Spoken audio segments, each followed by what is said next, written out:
1, 2, 3.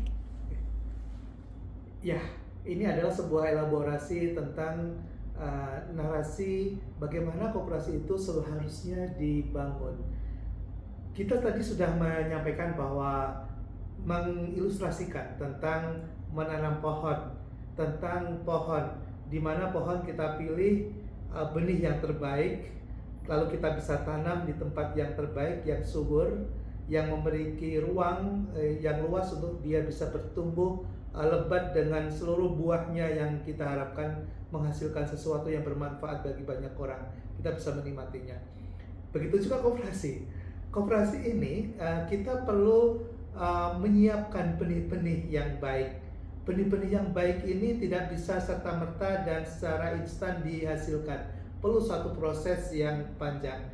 Kita bisa mulai dari mereka yang di usia dini mendapatkan literasi, edukasi, dan pemahaman bagaimana seharusnya mereka berhidup bersosialita, berelasi antara satu dengan yang lain dalam suatu komunitas yang saling bantu-membantu, saling menjaga, saling memberikan support. Mereka bisa berkolaborasi, bisa bekerja sama dalam suasana kekeluargaan.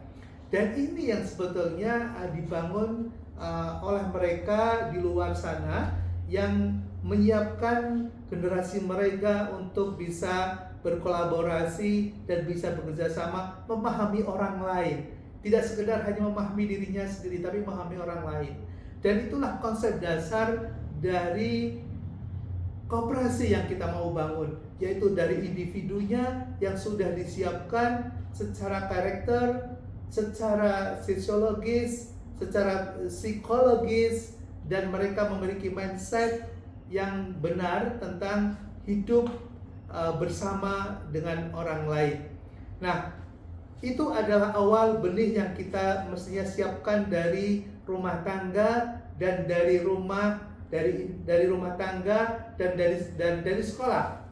Nah, sekolah yang kita bangun tentunya kalau kemudian tidak sinkron dengan apa yang sudah ditanam oleh keluarga di masing-masing rumah tangga kita di Indonesia, maka mungkin akan munculkan kontradiktif juga, tidak sinkron, tidak inline. Maka lagi-lagi kurikulum kita harus bangun. Di usia dini perlu diajarkan tentang kebersamaan, tentang kekeluargaan, gotong royong, membantu satu dengan yang lain. Dan ini adalah masalah filosofi hidup. Dan ini adalah karakter, bukan hitung-menghitung, bukan mengkalkulasi angka, bukan belajar tentang matematik. Tapi fondasi awal di 5 tahun Golden Age adalah membangun mindset bahwa hidup dengan orang lain dibutuhkan untuk saling membantu satu dengan yang lain. Lalu kemudian dikembangkan ya di dalam kurikulum sekolah dasar, kemudian di sekolah menengah, dan tentunya di perguruan tinggi yang kemudian bicara tentang strategi. Nah, di pendidikan dasar kita sudah mulai bangun tentang mengenal usaha bersama. Lalu kemudian di menengah kita sudah mulai memunculkan apa yang namanya koperasi siswa, KOPSIS. Dan di dalam literasi KOPSIS ini tidak hanya sekedar bagaimana berpraktek, tapi bagaimana mereka memiliki semangat, spirit kebersamaan, kemudian mereka bisa bergotong royong, membangun suatu usaha bersama di lingkungan terkecil di pendidikan yang mereka sedang lakukan. Lalu kemudian di tingkat pendidikan tinggi mereka mendapatkan literasi yang semakin memadai, bicara tentang strategi, bicara tentang bagaimana mengembangkan suatu usaha berbasis kolaborasi, berbasis digital, mengenal blockchain, dan tentunya sudah go internasional. Nah, disitulah yang kemudian mereka keluar dari pendidikan tinggi, kembali kepada masyarakat, maka mereka dihadapkan suatu pilihan-pilihan, di mana pilihan-pilihan itu tentunya dia harus ambil keputusan, di mana dia harus bekerja, bagaimana mereka harus membangun usaha, bagaimana mereka akan mendapatkan mitra, berkolaborasi satu dengan yang lain, dengan semangat kekeluargaan, dengan semangat kolaborasi.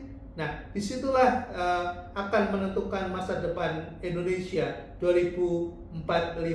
Jadi, kita perlu menyiapkan dari bawah, kemudian terbangun, lalu kemudian tumbuh menjadi pohon, badan usaha yang kokoh karena akarnya yang kokoh, dan kemudian menghasilkan buah yang bisa dinikmati oleh banyak orang secara bersama-sama, dan bisa kita dapatkan kesejahteraan secara adil dan merata untuk Indonesia 2045.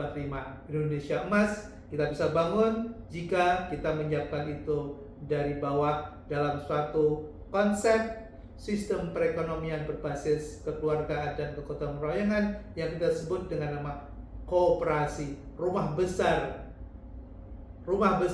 bagi para penggiat koperasi di Indonesia.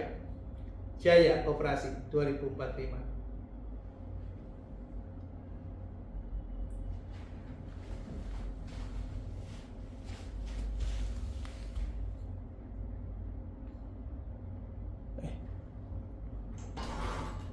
Ini masih jalan nggak, Mbak?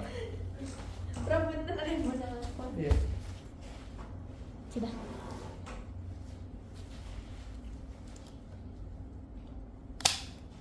Kayaknya cukup sih. Ya, Prof nanti ditambahkan. Iya.